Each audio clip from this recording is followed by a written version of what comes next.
पिछले प्रयासों में मेरा चयन यूपीएससी में हो गया था, पर क्योंकि मैं प्रशासनिक सेवा में मेरा चयन नहीं हुआ था तो इसलिए मैंने एग्ज़ाम दोबारा दी। 3 साल की मेहनत और तीसरा रैंक, कैसा फील कर रहे हैं? स्वाभाविक तौर पर ये बहुत ही प्रसन्नता का मौका है और इतने साल बाद इतना अच्छा रैंक लाना, जहाँ पहुँचना चाहते थे वहाँ पहुँच रहे हैं, तो बहुत अच्छा लग रहा है। मेहनत तो इस या किसी भी कॉम्पिटिटिव एग्ज़ाम की नींव होती ही है।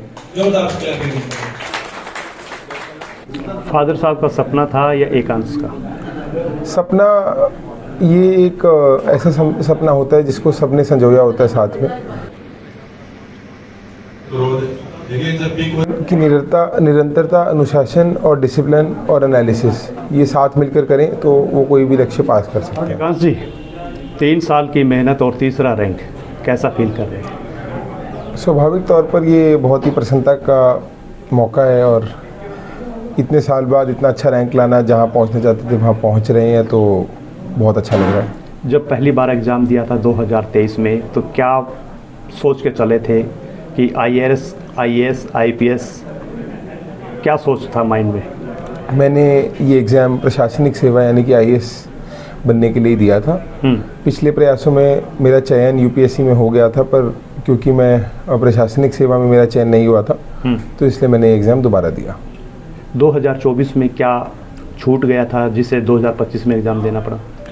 2024 की परीक्षा में मेरे रिटर्न में तो मार्क्स प्रशासनिक सेवा के लिए चयन के लिए अनिवार्य थे, पर साक्षात्कार यानी कि पर्सनालिटी टेस्ट, इंटरव्यू जिसको बोलते हैं, उसमें मेरे नंबर अच्छे नहीं आए। मैं शायद उस दिन नर्वस हो गया या अच्छा नहीं कर पाया, जिसके कारण मेरा चयन तो हो गया पर फिर से मैं रह गया। तो इस बार तीसरी बार मैंने और मेहनत करके अपने आप को बेहतर किया। कितनी मेहनत इसमें करनी पड़ी है, कितनी कठिनाई का सामना करना पड़ा आपको? देखिए, मेहनत तो इस या किसी भी कॉम्पिटिटिव एग्ज़ाम की नींव होती ही है, तो मेहनत लगी है। मेहनत का अर्थ इसमें रोज़ 18 घंटे पढ़ना नहीं है, पर एक लंबे समय तक 7 से 8-10 घंटे पढ़ना है और जो पढ़े उसको समझना है। और कठिनाइयाँ तो आती हैं, आपको लगता है आप मनोबल आपका टूटता है, आपको लगता है आप नहीं कर पाएंगे क्योंकि एग्ज़ाम का नेचर ऐसा है, पूरा साल चलता है एग्ज़ाम।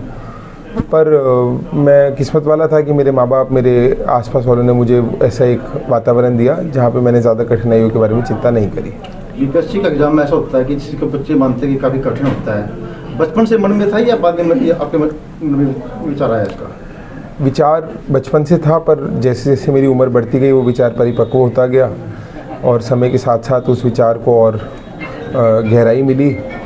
और स्वाभाविक तौर पे एग्ज़ाम कठिन है क्योंकि बहुत सारे बच्चे परीक्षा में बैठते हैं और सीटें बहुत कम होती हैं, तो ये जानने के बाद भी बस मेरी इच्छा थी कि मैं यही एग्ज़ाम की तैयारी करूं।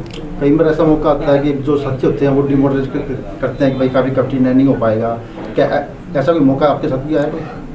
मैं बिल्कुल इस मामले में अपने आप को नसीब वाला समझता हूं कि मेरे दोस्तों ने और साथियों ने तो मुझको मोटिवेट ही किया। उन्होंने हमेशा ये कहा कि तुम तो कर ही लोगे, तो ऐसा कोई अनुभव मेरा नहीं रहा। और मैं सबको यही कहना चाहता हूँ कि लोगों को डिमोटिवेट ना करें, सबको मोटिवेट करिए, अपने आसपास वालों को। फादर साहब का सपना था या एकांश का?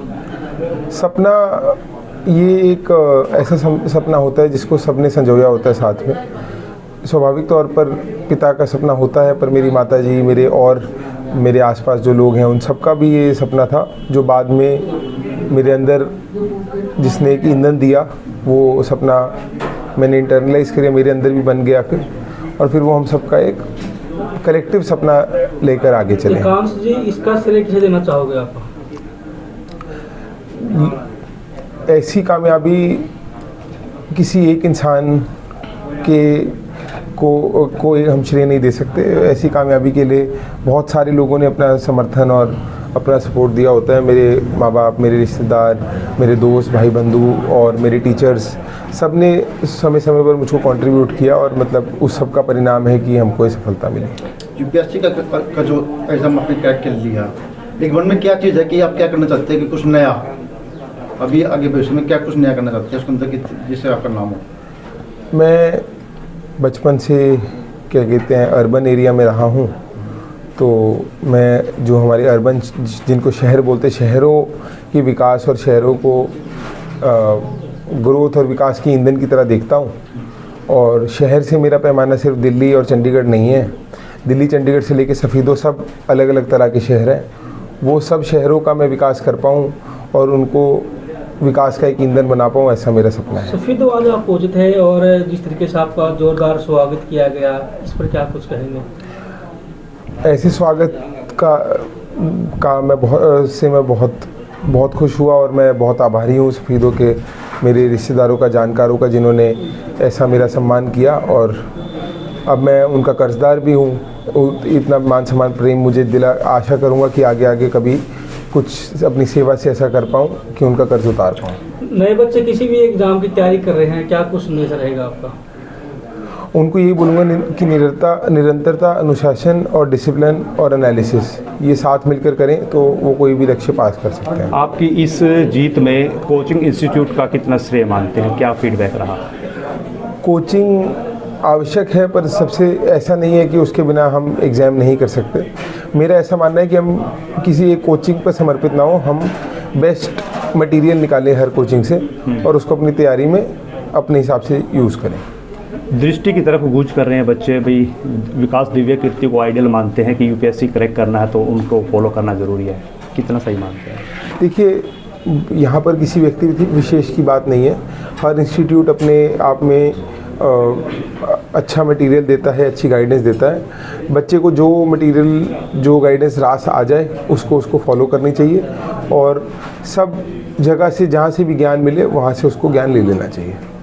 एकांश की जो कोई भी जो पद आगे जो पद मिलता है तो पहले कलम से क्या करना चाहेंगे, मतलब किस चीज़ के लिए काम करना? देखिए, जो भी सरकार की नीतियाँ रहेंगी उनको हम अंतिम पंक्ति तक पहुंचाना चाहेंगे और honourable chief minister and prime minister के विजन के हिसाब से काम करना चाहूँगा मैं।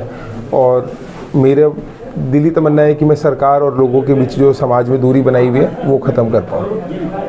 आपके फादर साहब भी एक चेयरमैन के पद पर रहे हैं हरियाणा के अंदर, अच्छी प्रशासनिक सेवा उनकी रही है। आपका क्या रोल रहने वाला है, क्या वही जुड़ाव रहेगा आम जनता से? मैं चाहूँगा कि मैं और अच्छा जुड़ाव बनाऊँ लोगों से और उन तक पहुँचूँ, उनकी समस्या समझूँ और उसको जैसे भी हो हल कर पाऊँ। आपके फादर साहब ने बड़े मन से एक वाक्य साझा किया कि अगर मैं अंदर बैठा हूँ तो हमारे जो पीएन बाबू हैं वो पर्ची जो है वो जेब में रहती है, अगर कोई मिलने जाता है तो वो कहीं ना कहीं वो वहीं इंतज़ार करना पड़ता है। भविष्य में क्या लेके चलेगा?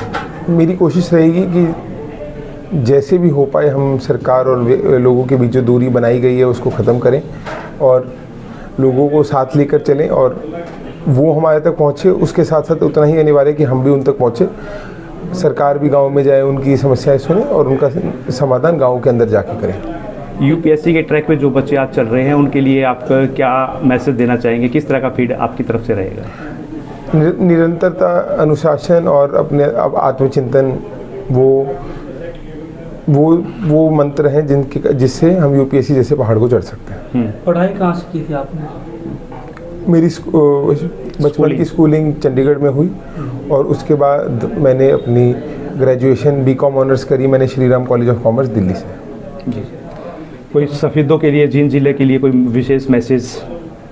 देखिए, मैं यहाँ के युवा मेरे बहन भाइयों को यही संदेश देना चाहूँगा कि जिस भी फील्ड में वो आगे काम करना चाहते हैं पूरी तन मन धन के साथ करें और पूरा समाज और पूरी सरकार आपके साथ खड़ी है और हम सबको गौरवान्वित करें।